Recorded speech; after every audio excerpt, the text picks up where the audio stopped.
Spoken and written language are very different from each other, and one of the most obvious ways in which we can see the difference is that in written language there's a space between each word.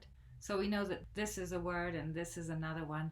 But in spoken language, what happens is that we don't separate words from one another, and it's just a single breath of air that flows out with all the words chained together.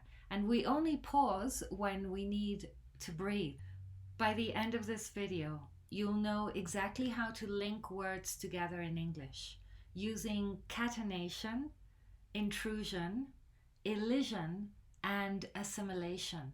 These are the technical terms we use to talk about connected speech, the strategy that's going to help you speak English more fluently and confidently.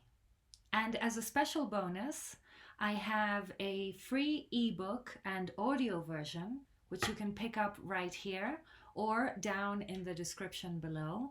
This ebook is packed with ideas for you to set your goals, monitor your progress, and see for yourself how you improve with just a few simple strategies that you can put into place easily today.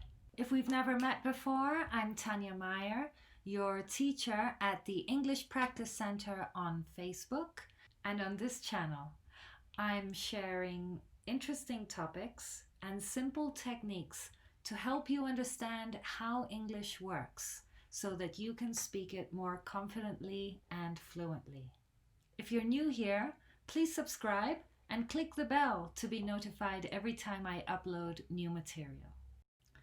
I've worked with thousands of students over the years, helping them improve their English skills to land that dream job, migrate to an English-speaking country, or be accepted at their university of choice to study a graduate or postgraduate program abroad. So let's get started with how we link words together in English. And if you're a Spanish speaker in particular, you want to stay until the end because I'm going to focus on a couple of Spanish sounds that complicate this linking process. And remember to keep practicing. Practice makes perfect. Nobody is born being an expert at anything. Just before we dive in though, comment below if you often find yourself tripping over your own words in English, and if you can think of any particular combination that you find difficult, let me know so that I can address it in subsequent videos. Okay, so let's talk about the first one, which is catenation or linking. Whenever a word ends in a consonant and the next word starts with a vowel, we're going to pronounce them as a single word. So we have some examples here. A lot of people, a lot of people. A lot of is almost, it's like a single word. A lot of people. For a while, because for a while. This afternoon. Please notice the stress of afternoon here. It's not afternoon, it's afternoon. This afternoon. Is he okay? Is he okay? Here you can see that we're skipping the H sound in connected speech. We don't say, is he okay? We don't really pronounce the H, and it just becomes E. Is he okay? So let's bring all of this together. You can see how this would sound in a paragraph.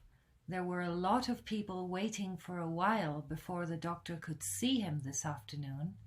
Is he okay? Try it. Moving on to intrusion.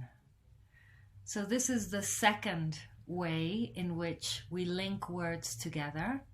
Intrusion is an intruding consonant sound that inserts itself between vowel sounds when we need to separate them. Common intrusive sounds are y, r, and w. For example, here we have I am. So it's going to sound like I am. I am happy. I am happy. I am happy. media attention, because media finishes with A and attention starts with A. So to separate them, we might say media attention. The O in so and the am might conflict. Soa, soa. How do I pronounce that? Soa. So am I. So am I. So let's put those together. And here we have two English teachers having a chat. And this one says to the other one, I am so happy about all the media attention the Global Issues publication is getting. And the other teacher says, so am I. It's so important to create change in the classroom. So you can see all these intrusive sounds when one word ends in a vowel and the next one starts with a vowel also. Intrusion. Can you practice? So am I. It's so important. I am so happy. Actually, we might even contract that and say, I'm so happy. I am. Yes, I am. Next, we have elision. So elision happens when a sound disappears because a stronger sound follows. So when we have a t and a d, especially a t at the end of a word and a d at the beginning of the next, or the other way around, the one at the end of the first word is going to disappear. So next door becomes next door, not next door. Going to becomes gonna. Want to becomes wanna. And here what we're doing is we're not pronouncing a whole syllable in the word. Instead of library, we say library. And instead of comfortable, we say comfortable. Comfortable. So this is elision. The fourth and last main technique in connected speech is assimilation. Assimilation. And this happens when two sounds blend together to form a new sound. And it's very common when we have a t and a y together to make ch, or a d and a y together to make j. So this isn't don't you, it's don't you. Don't you. So we're producing this ch sound here. Meet you. I'll meet you, not meet you, but meet you. I'll meet you there. I'll meet you there. Did you, not did you, but did you? And would you? So this is assimilation, blending sounds together. Now, something we need to remember when it comes to connected speech is that the d in Spanish is quite different from the d in English. So if you speak a language that also has conflicting sounds, then my recommendation is that you focus on those sounds. We actually pronounce this more like the English voiced sound with our tongue between the teeth. So this word here, which means happiness, in Spanish we pronounce felicidad with the tongue between the teeth. This name, which in English we would say Magdalena with a d sound, in Spanish it's Magdalena, with our tongue between the teeth. So this does create conflict when we're trying to use connected speech. Why? Well, because many words in English end with the d sound, and if we pronounce it with like a v, then it might be a little bit confusing for an English speaker.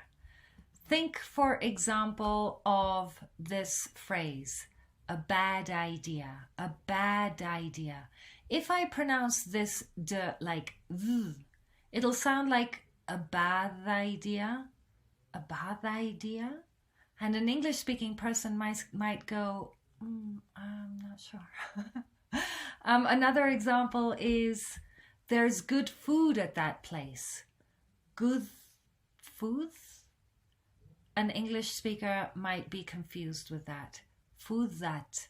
Fuzat. I mean, then if you don't pronounce this d as a d, similar to a t, then you might trip over this section of the phrase.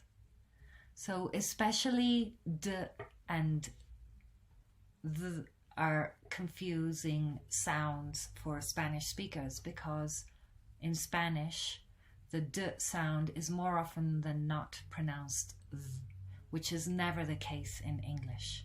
Also, remember that in English, g is a closed sound, and it's a lot closer to k than h. We don't extend the sound in English. It's closed, g. So we say big bag, big bag. Can you try that? A big supermarket bag or a big recycling bag. G. Sounds like k, but soft. Try it. Okay, hope you found that useful. And remember, there are many more videos coming this way. And if you're serious about becoming fluent and confident in English, then make sure you pick up a copy of my free ebook, 5-Step Guide to Transform Your English. Also, make sure that you join the English Practice Center on Facebook. And it's a great way of polishing and practicing your speaking skills. I set up a weekly task and you record yourself answering the task, and others can comment on what you say. So it's a great way of practicing from the comfort of your home and within a supportive community. So I'll see you there. Until next time.